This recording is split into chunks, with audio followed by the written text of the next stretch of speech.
Hola, soy Gonzalo Miranda Márquez, profesor de la Universidad de Sevilla. Voy a hablar del taoísmo, de su influencia en la cultura china. Lo voy a hacer desde una perspectiva lingüística, analizando ciertas expresiones de la lengua china, para ver si transmiten o no las doctrinas taoístas. En primer lugar, voy a hacer una breve introducción a algunos conceptos fundamentales del taoísmo, para posteriormente analizar algunas expresiones que he seleccionado para esta presentación. El taoísmo comienza en el siglo VI antes de nuestra era, en la región que hay ahora mismo en pantalla, que es una zona montañosa llamada Longshan, cuna de esta doctrina. Su fundador es Lao Tzu, que fue un pensador del estado de Chu, al parecer posiblemente contemporáneo de Confucio. Hay muchos aspectos sobre Lao Tzu que no se saben con seguridad si son ciertos o no. A Lao Tzu se le atribuye la autoría del Tao Te Ching, o Tao Te Ching, como tradicionalmente se ha traducido en Occidente. El Tao Te Ching es la obra fundamental del taoísmo. El taoísmo ha influenciado muchos aspectos de la sociedad china, como la política, la medicina tradicional, el qigong, las artes marciales, el tai chi, las relaciones interpersonales, el arte, etc. Algunas de estas nociones fundamentales de esta doctrina son las siguientes. En primer lugar, voy a hablar del yin-yang, que se presenta con esas dos imágenes que hay en pantalla ahora mismo, que todo el mundo conoce. Se puede representar hacia la derecha o hacia la izquierda, pero tiene sentidos distintos. Hacia un lado simboliza el movimiento de la mente y hacia otro el de la naturaleza. Según esta doctrina, en la naturaleza hay un equilibrio con dos fuerzas que son opuestas, pero a la vez complementarias. Se les llama yin y yang. Se necesitan la una a la otra. En el universo hay un movimiento cíclico de estas fuerzas, de manera que una desemboca en la otra y viceversa. Así, constantemente se van alternando para que se mantenga ese equilibrio necesario en el universo. El taoísmo busca, en última instancia, la armonía del hombre con la naturaleza en su sentido más amplio, es decir, con el universo. Y esto lo pretende mediante lo que se llama el wu wei, es decir, la no acción. Esto consiste en no imponer la voluntad humana, lo que es muy fácil de decir, pero muy difícil de conseguir, porque parece ser que esta tendencia a imponer nuestra voluntad es inherente a la naturaleza humana. Desde niños queremos algo y lo cogemos, no tenemos algo y lo buscamos, necesitamos algo y lo construimos, etc. De manera que siempre tendemos a someter nuestro entorno a nuestra voluntad. ¿Qué ejemplo más paradigmático que las ciudades hoy día para ver cómo las personas transforman la naturaleza para amoldarla a sus ideas y sus intenciones? Entonces, lo que busca el taoísmo es no imponer nuestro criterio, ni nuestra forma de pensar, es deshacernos de esa intencionalidad para fluir con el estado natural de las cosas. También quiero hablar de una característica fundamental del taoísmo, es el hanxu, que podemos traducir como lo implícito, es decir, aquello que está incluido en otra cosa pero no es expresado. El taoísmo tiene mucho de hanxu. En el Tao Te Ching se dice: aquello que puede ser expresado con palabras no es el Tao eterno. Bueno, entonces, ¿qué es el Tao, no? Pues el Tao apenas se puede sugerir. No podemos atraparlo con el lenguaje. Entonces, es muy importante aquello que no se dice, pero que está escondido detrás de lo que se dice. Es decir, para el taoísmo es muy importante la sugestividad. Y esta faceta se ha trasladado a otros muchos aspectos de la sociedad china, a la pintura, la literatura, la lengua, la música, el arte en general. Un poeta chino de la dinastía Song del Sur, Yan Yu, afirmaba que el número de palabras de un poema es limitado, pero las ideas que evoca son ilimitadas. Por tanto, lo importante en el arte chino no es lo que plasma el artista, sino lo que despierta en los demás, de manera que el observador toma un papel activo en la obra. Entonces, cuando el artista crea, no crea una única obra, puesto que cada obra es distinta según su observador. Incluso una misma obra, en momentos distintos, puede tener sentidos distintos para una misma persona. La pintura china es también extremadamente sugestiva. Los pintores chinos se han olvidado de la idea de atrapar los detalles del mundo y plasmarlos en el lienzo. Apenas hacen algunos trazos dejando muchos espacios en blanco, de manera que no se le pone límites a la percepción del espectador, y por tanto, éste juega un papel muy activo y crea por sí mismo la obra de arte, interpretándola. El espacio en blanco de un lienzo puede ser el cielo, la niebla, la inmensidad del mar, el horizonte, etc. A continuación voy a presentar un tipo de expresiones chinas que son los chengyu, es decir, los modismos chinos.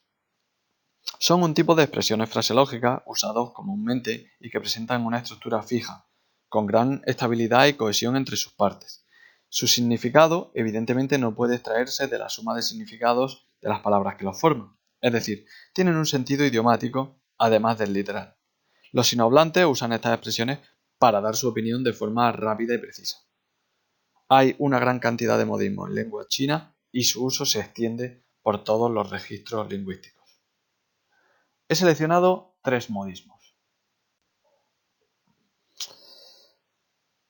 El primero es Sai Wen Shi Ma. Esta expresión proviene de una historia recogida en un libro de la dinastía Han del Oeste que se llama Los Maestros de Huainan y es una de las obras características del pensamiento taoísta. Significa el viejo de la frontera perdió su caballo. La anécdota nos transporta a una aldea de un pueblo fronterizo de la antigua China, donde vivía un anciano que perdió su caballo porque se escapó. Las personas de la aldea vinieron a expresarle su tristeza. El anciano les dijo: no tienen por qué estar tristes, esto no tiene por qué ser algo malo. En efecto, el anciano estaba en lo cierto, y a los pocos días el caballo volvió trayendo consigo algunos caballos salvajes que lo siguieron. Entonces volvieron los vecinos esta vez para expresarle su alegría, porque se había convertido en el señor más rico de la aldea. Les dijo: no tienen por qué estar alegres, esto no tiene por qué ser algo bueno. Otra vez llevaba razón. Su hijo, intentando domar uno de los caballos salvajes, se cayó, se partió la pierna y se quedó cojo. Vinieron los vecinos a expresarle su tristeza, y el anciano dijo: no me den sus condolencias, esto no tiene por qué ser mal. Todos quedaron muy extrañados de nuevo, pues otra vez estaba el anciano en lo cierto. El reino entró en guerra. Todos los hombres en edad de combatir fueron a la batalla, menos el hijo del anciano, que no había sido reclutado porque estaba cojo y no podía luchar. Todos los jóvenes de la aldea murieron en la batalla, menos el hijo del anciano, que no había participado. Esta expresión, por tanto, nos transmite la idea de que dentro de lo bueno siempre hay algo malo, y dentro de lo malo siempre hay algo bueno. De lo bueno se genera lo malo, y viceversa. Es decir, esto está estrechamente relacionado con la idea de yin-yang, fundamento del taoísmo. Dentro del yin hay yang, por eso se representa con un punto blanco dentro de la parte negra, y dentro del yang hay yin. Y ese cambio es cíclico, constante y necesario en el universo para que se mantenga el equilibrio. Esta expresión tiene 2 millones de entradas en Google y casi 19 millones de entradas en Baidu, que es el buscador de referencia chino. Por tanto, es muy usada en la actualidad. Vamos a analizar una segunda expresión. Hua shi tianzu significa dibujar una serpiente añadiéndole patas. Esta expresión proviene de un relato recogido en el libro Anécdotas de los reinos combatientes, que nos narra historias de los siglos V a III antes de nuestra era.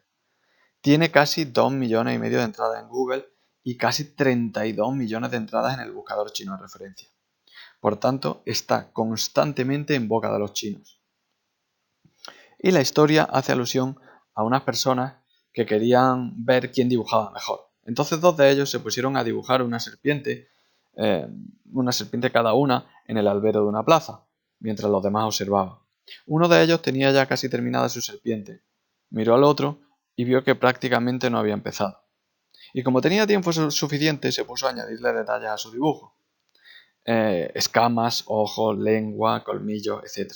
Tantos detalles quiso añadir que terminó añadiéndole patas. Cuando terminaron sus dibujos, uno de los presentes dijo: esto es un reptil, pero no es una serpiente, porque las serpientes no tienen patas. Esta historia nos transporta de nuevo a esa idea de equilibrio taoísta y del yin-yang. Porque cuando el yin llega a su extremo se transforma en yang y viceversa. Y así todo en la naturaleza. Y esto es lo que nos quiere decir esta expresión. Si te excedes en la acción, el resultado es justamente lo contrario de lo que se pretendía. Porque, como acabo de decir, cuando el yin llega a su extremo máximo, se transforma en su opuesto yang y viceversa. Entonces los chinos prefieren quedarse cortos en la acción, para que el resultado no sea justo el contrario de lo que se proponía. La última expresión que he seleccionado para esta presentación se llama Kaoshan Liu Shui, aguas de las altas montañas.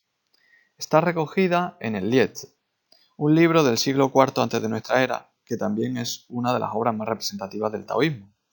Tiene casi 5 millones de entradas en Google y 100 millones de entradas en Baidu. Evidentemente, tiene una presencia constante en China actualmente. Esta expresión hace referencia a una historia en la que se nos habla de un señor de la antigua China que tocaba un instrumento tradicional de cuerda chino y lo tocaba con gran habilidad. Tenía un amigo íntimo que interpretaba perfectamente la intención del músico cada vez que el músico componía o tocaba una canción. Cuando componía una melodía pensando en las altas montañas, su amigo pensaba en eso. Y si el músico componía pensando en el fluir de los ríos, pues a su amigo lo transportaba a esa escena. Por tanto, esta expresión nos habla de la subjetividad, de lo implícito, que ya hemos mencionado anteriormente y que es tan importante en el taoísmo. Quiero también analizar algunos rasgos de la lengua china para ver si guardan relación con el taoísmo. En primer lugar, la lengua china es muy concisa. Se puede expresar mucho con muy pocas palabras y pocas sílabas. Eso es también muy sugestivo y por tanto muy taoísta. En la lengua china podemos decir que hay cierta generalidad, en tanto que, por ejemplo, los sustantivos no tienen ni género ni número. De manera que si, como dijo un literato, hablamos de el Yueyan, el ojo de la luna, podemos traducirlo como el ojo de la luna o como los ojos de la luna en función de lo que nos evoque a cada uno de nosotros.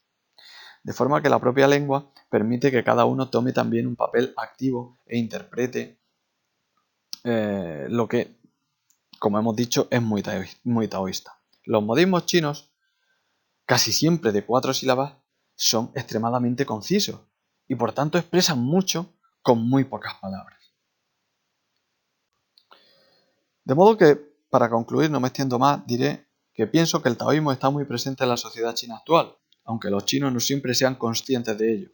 Que esto se hace manifiesto en las expresiones de su lengua, y que la propia lengua, a través de sus expresiones, ha ayudado y ayuda a mantener vivas sus doctrinas. Y además, la propia lengua china guarda ciertos rasgos taoístas. Muchas gracias, un saludo y hasta pronto.